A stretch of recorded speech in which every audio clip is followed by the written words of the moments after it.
100년이 넘는 세월 동안 러시아의 철도는 제국의 중추 역할을 해왔습니다. 말 그대로 철로 된 골격이 군대를 이동시키고 경제를 움직여왔죠. 오늘날 그 중추가 흔들리고 있으며 위기 상황에 처해 있습니다. 철도망은 화물 운송 급감과 30만 대 넘는 화차 방치로 심각한 문제를 겪고 있습니다. 열차 속도가 60년 만에 최저로 떨어져 경제적 실패 그 이상을 뜻합니다. 국가는 제재와 우크라이나 전쟁으로 큰 압박을 겪고 있습니다. 러시아의 뼈대가 왜 이렇게 취약해졌는지 이해하려면 전선에서 금융 블랙홀까지 그 흔적을 따라가야 합니다. 그리고 러시아의 미래가 탈선하고 있는 시베리아의 외딴 지역까지 깊이 파고 들어가야 합니다. 러시아의 공식 경제 보고서 깊숙한 곳, 스프레드시트와 화물 기록에 묻혀있는 한 문구가 있습니다. 그 문구는 속삭이듯 조용히 말해지는데 바로 기타 상품이라는 표현입니다. 이것이 러시아 전쟁 경제의 비밀 언어입니다. 이 두 단어는 모두가 의존하지만 아무도 말하고 싶어 하지 않는 것들입니다. 운송 분석가들과 군사 전문가들에 따르면 기타 상품이라는 용어는 공장과 알알에서 들어오는 군사 화물을 의미하는 암호입니다. 극동 지역에서 이 열차들은 손상된 탱크를 싣고 동쪽 정비소로 가고 수리된 탱크를 싣고 서쪽으로 돌아옵니다. 전쟁 기계와 보급품 하역을 위해 특수강, 화학제품, 첨단 부품 등 원자재가 무기 공장에 공급됩니다. 민간 경제가 물품을 운송할 때 전쟁 기계도 다른 물품을 운송하며 러시아에선 전쟁 기계가 항상 우선입니다. 이 군수 화물 운송의 규모를 이해하려면 지구상 가장 중요한 여정 중 하나를 따라가야 합니다. 이 여정은 러시아 공장이 아닌 러시아와 북한이 만나는 동쪽 항구에서 시작됩니다. 이곳에서는 표준 국제 해상 컨테이너가 배에서 내리며 그 배에는 수백만 발의 오래되고 종종 불신되는 포탄이 실려 있습니다. 포탄들이 기체에 실려 북한 포탄 특급 열차가 출발합니다. 이 기차는 러시아를 횡단해 5,000마일 넘게 이동하며 우크라이나 참회에 도착합니다. 이것은 저기술 지원을 옮기는 느린 컨베이어 벨트와 같으며 러시아 대표 철도의 탄약 배달 서비스로 전락했다는 상징입니다. 크렘린의 전선 지원 집착이 다른 모든 나라를 옥죄고 있습니다. 2025년 첫 9개월간 러시아 철도 화물량이 약 7% 감소했습니다. 빈 화물차들로 이루어진 기차가 뉴욕에서 로스앤젤레스까지 4번이나 왕복할 수 있을 만큼 길다고 상상해 보십시오. 화물 운송은 줄었지만 다른 상품 운송량은 그대로입니다. 더 많은 군수 화물이 서쪽으로 운송되면서 민간 경제의 생명줄이 말라가고 있습니다. 철도는 국가를 정상적으로 운영하는 데 필요한 대부분을 덜 운송합니다. 건설업 붕괴로 철도 건축 자재 시멘트 운송이 50% 넘게 줄었습니다. 신규 주택 착공이 25% 급감했고 모스크바 지역은 50% 넘게 줄었습니다. 정부 보조금 덕분에 활발했던 건설 붐이 끝났고 철강 등 철금속 운송량은 50% 줄었으며 철강 수출도 더 많이 감소했습니다. 이는 국내 생산 감소와 해외 제재로 금속 공업이 침체되고 러시아 산업 기반이 흔들리고 있음을 보여줍니다. 석탄과 석유 등 핵심 원자재도 줄고 있습니다. 이는 주요 정유시설 손상 및 수리 때문입니다. 러시아는 두 경제 체제를 빠르게 운영하며 비밀리에 탄약과 전차 등 전쟁 물자를 생산하고 있습니다. 한편 측선에 멈춰 미래가 놓여 있습니다. 주택 건설 자재, 산업용 금속, 사회를 위한 물품들이 여기에 포함됩니다. 전쟁 기계는 계속 보급되지만 동시에 자신이 작동하는 시스템을 소모합니다. 다른 물품에 절대적 우선순위를 두면서 두 번째, 더 큰 위기가 발생했습니다. 이는 전체 네트워크가 마비된 물류상의 심장마비와 같았습니다. 체스 게임에 비유하면 한쪽은 말을 계속 움직이지만 다른 쪽은 자신의 말이 움직이지 못하고 지켜볼 수밖에 없습니다. 이것이 러시아 철도의 현실입니다. 군대의 끊임없는 움직임이 판을 완전히 마비시켰습니다. 그 결과는 단순한 지연이 아니라 전국적으로 엄청난 규모의 교통체증이 발생한 것입니다. 3월 25일 기준 러시아 전체 화물 열차의 약 5분의 1인 30만 대의 화물 객차가 멈춰 있었습니다. 이 화물 객차들은 측선이나 외딴 야대에 주차되거나 주요 철도 노선을 막으며 방치되어 있었습니다. 이것이 유휴 차량입니다. 놀라운 점은 대부분의 객차가 빈 차량이 아니라 대기 중인 민간 경제 동결 자산으로 채워져 있다는 것입니다. 즉, 밭으로 갈 수 없는 비료, 공장에 공급될 수 없는 원자재, 진열대에 채워질 수 없는 소비재들이라는 뜻입니다. 도미노 효과로 시스템이 느려지고 주요 노선은 군사 수송이 우선입니다. 민간 열차는 차례를 얻어도 매우 느리게 움직입니다. 화물 열차 평균 속도가 시속 40.6km로 급락해 냉전 이후 최저 수준입니다. 비교를 위해 말씀드리자면 훈련이 잘 된 마라톤 선수가 21세기 러시아 화물 열차와 나란히 달릴 수 있을 정도입니다. 신호 대기와 통과 허가로 계속 정차하다 보니 실제 상업 운송 속도는 시속 2마일, 약 3.5km에 불과합니다. 이 참을 수 없는 느림은 빠르게 움직이는 세상에서 경제적인 사용 선고와도 같습니다. 이로 인해 러시아의 수출품은 전 세계 경쟁업체에 비해 더 비싸고 신뢰성도 형편없이 떨어집니다. 러시아의 곡물이나 석탄이 몇 주나 늦게 도착하고 운송비까지 더 든다면 누가 그것을 사겠습니까? 한때 유라시아 무역에서 러시아의 가장 큰 경쟁력이었던 철도가 이제는 가장 큰 부담이 되었습니다. 이 나라는 21세기 글로벌 경제를 20세기 중반에 낡은 물류 시스템으로 운영하려 하고 있습니다. 한편 컨테이너선과 디지털 거래는 전 세계를 순식간에 오가지만 러시아의 물리적 상품들은 여전히 느린 속도로 대륙을 이동하고 있습니다. 이러한 병목 현상은 악순환을 만들어냅니다. 전쟁이 우선순위를 요구하면서 혼잡이 발생하고 혼잡은 심각한 지연을 초래합니다. 느린 속도는 비용을 늘리고 기업 이탈로 민간 경제를 축소시킵니다. 경제가 축소되면 철도와 무역 수익이 줄고 철도는 전쟁으로 압박받는 국가 자금에 더 의존하게 됩니다. 국가의 물류는 전쟁 기계뿐 아니라 전선의 보급이 계속돼도 국가 본체는 여전히 굶주리고 있습니다. 러시아 철도는 러시아 경제 건강을 가장 잘 보여주는 지표였습니다. 기차가 움직이고 있다면 경제 활동이 이루어지고 있다는 뜻이고 기차가 느려진다면 경제가 식고 있다는 뜻이며 철도가 적자를 보고 있다면 훨씬 더 심각한 무언가를 의미합니다. 국가 경제 엔진이 1년 만에 고장나고 있습니다. 지표는 이제 강한 경고음을 내고 있습니다. 러시아 철도청은 놀라운 재정 반전을 경험했습니다. 40억 루블 약 5억 4,600만 달러의 이익을 내던 곳이었습니다. 2024년 첫 9개월간 순이익이었으나 2025년 같은 기간에는 5,400만 달러 순손실로 급락했습니다. 이건 하락이나 침체가 아니라 완전한 붕괴입니다. 러시아 국영철도회사, 즉 러시아 국영철도회사는 5년 만에 처음으로 적자를 기록하고 있습니다. 정부는 러시아 철도 등 대형 국영기업의 자금과 세금에 의존해 대규모 목표를 달성합니다. 하지만 예전에는 국가의 은행 계좌를 채우던 수익이 사라졌습니다. 그 자리를 대신한 것은 극단적으로 필요한 재정 블랙홀입니다. 철도는 더 이상 국가 사업의 부창출 도구가 아니라 오히려 거대한 부담이 되고 있습니다. 회사 지도자들은 금융기법과 부패에 의존해 문제를 숨겼고 그 결과 상황이 악화되었습니다. 사라진 이익 아래 더 큰 문제가 있습니다. 완전한 위기로 번진 엄청난 부채 중독이 있습니다. 화물 운송으로 벌어들이던 돈이 마르기 시작했음에도 불구하고 러시아 철도는 지출을 멈추지 않았습니다. 대신 절박한 집단들이 흔히 하는 행동을 했습니다. 믿을 수 없을 만큼 엄청난 돈을 빌렸습니다. 이로 인해 그 회사를 위협하는 금융 괴물이 생겼습니다. 숫자가 너무 커 맥락 없이 보면 의미가 없습니다. 러시아 철도는 현재 약 4조 루블의 빚에 묶여 있습니다.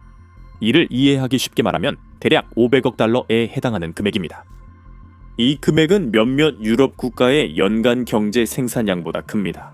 이는 국영철도회사가 국가를 제외한 국내 최대 채권자임을 의미하며 그 영향력은 계속 커지고 있습니다. 이 부채는 한때 감당할 수 있는 수준이었지만 전쟁의 경제적 상황으로 인해 이제는 탐욕스러운 괴물로 변해버렸습니다. 막대한 군사 지출과 제재로 촉발된 인플레이션을 억제하기 위해 러시아 중앙은행은 금리를 사상 최고치로 인상할 수밖에 없었습니다. 이 금리 인상을 21%까지 올린 것을 단순한 도움 요청이 아니라 중앙은행의 고통스러운 비명이라고 볼 수 있습니다. 러시아 철도에게 이것은 사형 선고와도 같았습니다. 부채를 상환하고 이자를 지불하는 비용이 폭발적으로 증가했습니다. 1년 만에 이자 지급액이 2배로 늘어 약 1,320억 루블, 40억 달러에 달했습니다. 잠시만 그게 얼마나 터무니없는지 생각해보세요. 이 회사는 노후화된 인프라의 미래 전체에 투자하는 금액보다 과거 대출에 이제 더 많은 돈을 지불하고 있습니다. 이것이 바로 살아남으려 빚을 지고 그 이자 탓에 회복 기회마저 막히는 궁극적 악순환입니다. 크렘린은 철도 대기업 구제 방안을 논의하기 위해 긴급 회의를 열고 정부는 위험한 선택지를 고심 중입니다. 모든 선택이 실패를 인정하는 것 같습니다. 핵심 계획은 대규모 부채를 주식으로 바꾸는 것입니다. 국영은행들은 철도 회사 지분을 받고 수천억 루블 부채를 탕감해야 합니다. 이것은 재앙적인 국유화이며 회사 자체를 해체하는 대가로 이루어지는 구제금융입니다. 또 다른 선택지는 단순히 다른 모든 사람들에게 화물 운임을 인상하는 것입니다. 이것은 러시아에서 남아있는 몇 안 되는 수익성 있는 산업들에 엄청난 숨겨진 세금을 부과하는 것과 같습니다. 여기에는 석탄과 곡물 수출이 포함되며 이로 인해 이들 산업 역시 세계 시장에서 경쟁력이 떨어질 것이 확실합니다. 그림자 속 부채 괴물이 커지는 사이 러시아 철도 경영진의 공개적 행동은 체제 부패를 드러내는 노골적 스캔들을 일으켰습니다. 철도의 생명줄은 모든 것을 끄는 거대한 기관차입니다. 이 기관차들은 노후되어 2만 대 중 절반이 녹슬며 퇴역을 앞두고 있습니다. 전문가들은 현재 수준의 서비스를 유지하려면 러시아 철도가 매년 1000대의 신형 기관차를 구매해야 한다고 추정합니다. 생존을 위한 연간 최소 비용은 7억 달러로 철도 시스템의 완전한 중단을 막고 기본 운영을 유지하는 데 필수적입니다. 화물 운송 감소와 부채 증가 속에 러시아 철도 경영진은 놀라운 거래를 승인했습니다. 투자를 위해 배정된 190억 달러 중에서 그들은 24억 달러를 새로운 정비 창고나 현대식 신호 시스템이 아닌 곳에 사용했습니다. 그들은 대신 모스크바의 고급 모스크바 시티 비즈니스 지구에 있는 고급스러운 마천루를 새 본사 사무실로 사용하기 위해 구입했습니다. 시베리아 엔지니어들은 예비 부품을 요청하는데 모스크바 관료들은 새 로비 대리석을 고르고 있었습니다. 이것이 최고의 투자 역설입니다. 국가 필수 기계 대신 경영진 궁전을 선택하는 것입니다. 이것은 운영 실수가 아니라 부의 직접 이전입니다. 돈이 급면하고 필수적인 공장에서 빼앗겨 소수 부정직한 엘리트에게 넘어가고 있습니다. 그 마천루는 임무를 잊은 정부의 영구 동상처럼 서 있습니다. 도로와 전력망 강화 대신 수도의 외형에 집중한 결과 투자 예산에 큰 구멍이 생겨 러시아 철도는 불가피하게 대폭 삭감을 발표했습니다. 전체 투자 프로그램이 크게 삭감되고 있습니다. 이것은 새로운 기관차를 구매하지 않고 무너져가는 선로가 완전히 수리되지 않으며 위기에서 벗어나기 위해 꼭 필요한 현대화 작업이 공식적으로 취소되었다는 것을 의미합니다. 과거 잘못을 갚기 위해 스카이스크래퍼를 구입하면서 미래를 망쳤고 철도망 붕괴가 계속될 것이 확실해졌습니다. 이 스캔들은 재정 문제와 잘못된 경영을 완벽하게 얽힌 부패의 매듭으로 묶었습니다. 전쟁의 압박으로 막대한 손실이 발생했고 이는 엄청난 부채로 이어졌습니다. 문제를 해결하기 위해 현명하게 돈을 쓰는 대신 지도자들은 그 돈을 트로피 프로젝트에 빼돌렸습니다. 상황을 더욱 악화시키는 것은 사라진 이익과 무분별한 지출이 지금 우리가 목격하고 있는 완전한 붕괴로 이어지고 있다는 점입니다. 생존에 필요한 도구들 대신 화려한 유리탑을 선택한 러시아 철도는 이제 가혹한 삭감을 할 수밖에 없게 되었습니다. 그들은 예산을 40%나 삭감했습니다. 이는 약 6천억 루블 74억 달러입니다. 이건 현명한 계획이 아닌 항복입니다. 그들은 오늘의 실패를 감추려 철도망 미래를 희생하고 있습니다. 이 삭감으로 회사가 필요하다고 했던 것들이 직접 피해를 입습니다. 연간 1000대 신형 열차 구매 목표도 이제 불가능해졌습니다. 시베리아 횡단 노선 선로 보수 자금도 없어졌습니다. 노후 장비 현대화, 다리 수리, 제재로 막힌 부품 확보 자금이 모두 동결 삭감되고 있습니다. 이 금융위기의 인적 피해는 이미 모스크바 고층 빌딩 로비에서 멀리 떨어진 곳에서도 느껴집니다. 러시아 철도청은 비용을 절감하기 위해 수많은 직원들에게 강제 무급 휴가를 시행하기 시작했으며 이는 매달 의무적으로 이틀치 급여를 삭감하는 조치입니다. 더 나쁜 소식은 10월에 회사가 처음으로 직원 해고를 했다는 점이며 이는 회사의 위험한 악순환을 부릅니다. 시스템이 느려지는 건 인력이 부족해서입니다. 그런데도 회사는 급여가 끊기자 필수 인력까지 해고해 팀 사기도 떨어지고 있습니다. 아직 남아있는 숙련된 직원들마저 이제는 필사적으로 회사를 그만두려고 하고 있습니다. 이로 인해 인력 부족은 더욱 심각해지고 있습니다. 이 심화되는 위기에 대해 다음에서 살펴보겠습니다. 이런 해고가 새로운 현실을 고착화하고 있습니다. 수십 년간 철도는 국가 통합과 힘을 위해 계속 투자할 우선순위였지만 이제는 실패한 공장처럼 여겨집니다. 국가는 재건 방안을 내놓지 않고 철도의 자기 파괴를 강요하고 있습니다.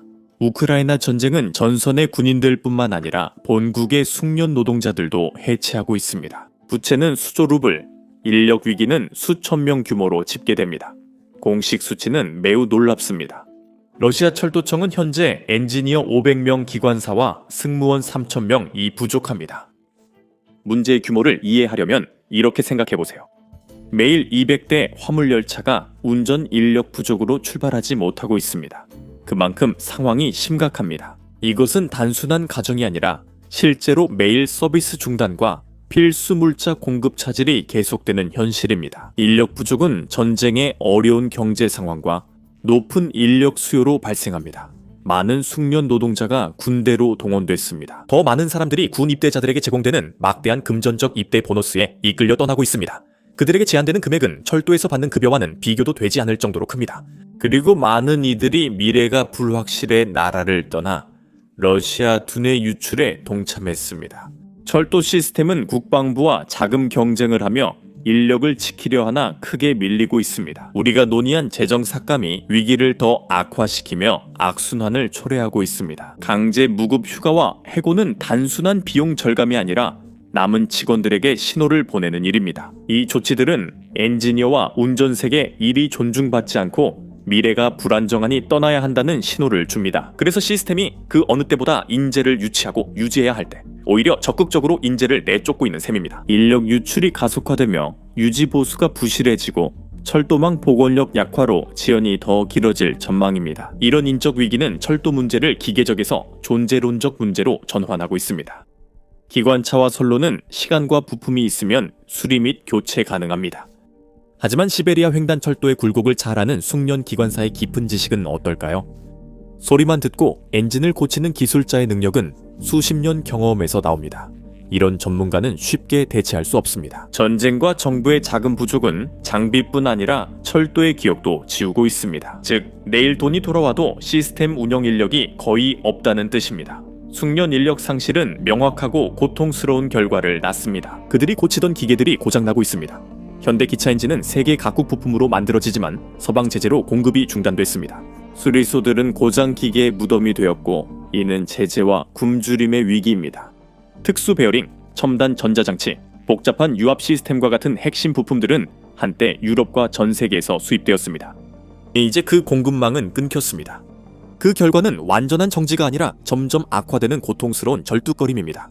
기관차와 화물차는 부품 미도착으로 운행에서 제외돼 대기 중입니다. 만약 운행을 하게 되더라도 임시 방편이나 땜질식으로 운영되기 때문에 더 느리게 움직이고 고장이 더 자주 발생합니다. 러시아는 국산 부품으로 대체하려고 시도하고 있지만 이 과정은 너무 느립니다. 더 나쁜 것은 공급되는 부품의 품질이 낮고 막대한 수요를 충족시킬 수 없다는 점입니다. 이것은 철도망이 노후화되고 기술이 과거에 머물러 있음을 의미합니다.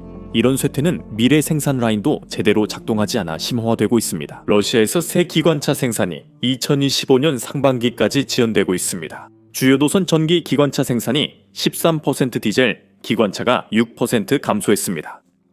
이러한 감소는 러시아를 강타한 동일한 제재와 공급망 혼란의 직접적인 결과입니다. 이로 인해 공장들은 새로운 기계를 만들기 위한 필수 부품을 구할 수 없습니다. 그래서 기존 차량이 부품 부족으로 더 빨리 노후화되는 동시에 대체 차량의 공급도 줄어들고 있습니다. 이 시스템은 양쪽에서 압박을 받고 있습니다. 기존 장비를 유지할 수도 없고 그 자리를 대신할 새로운 장비를 만들 수도 없습니다.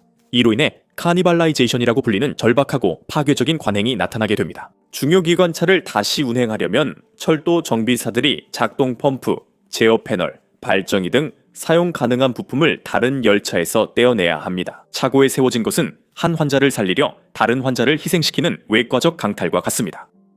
이런 일이 일어날 때마다 부품을 제공한 차량은 수리 중인 상태에서 영구적인 고철 더미로 전락하게 되고 그 차체는 다른 차량의 수명을 연장하기 위해 완전히 분해됩니다.